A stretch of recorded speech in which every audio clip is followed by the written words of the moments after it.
கரூர் துயர சம்பவத்தின் போது பணியாற்றிய காவலர்கள் உட்பட கரூர் மாவட்டத்தை சேர்ந்த பல்வேறு காவல்துறை அதிகாரிகள், ஆய்வாளர்கள், காவலர்கள் தெற்கு மற்றும் வடக்கு மண்டலத்திற்கு அதிரடியாக மாற்றப்பட்டுள்ளனர்.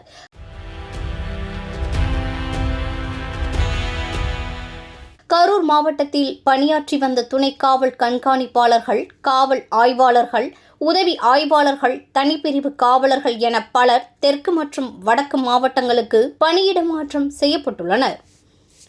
கரூர் டவுன் டிஎஸ்பி செல்வராஜ் தூத்துக்குடி மாவட்டத்திற்கும், குளித்தலை டிஎஸ்பி கடலூர் மாவட்டத்திற்கும், அரவக்குறிச்சி டிஎஸ்பி அப்துல் கபூர் தருமபுரி மாவட்டத்திற்கும் மாற்றம் செய்யப்பட்டுள்ளனர்.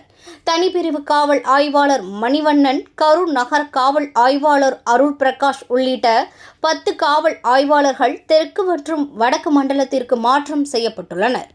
தனிப்பிரிவு சிறப்பு உதவி காவல் ஆய்வாளர், தலைமை காவலர்கள் என 5 பேர் தெற்கு மற்றும் வடக்கு மண்டலத்திற்கு மாற்றம் செய்யப்பட்டுள்ளனர். காவல்துறை தலைமை இயக்குநரகம் மூலமாக இந்த பணியிட மாற்ற உத்தரவு பிறப்பிக்கப்பட்டுள்ளது.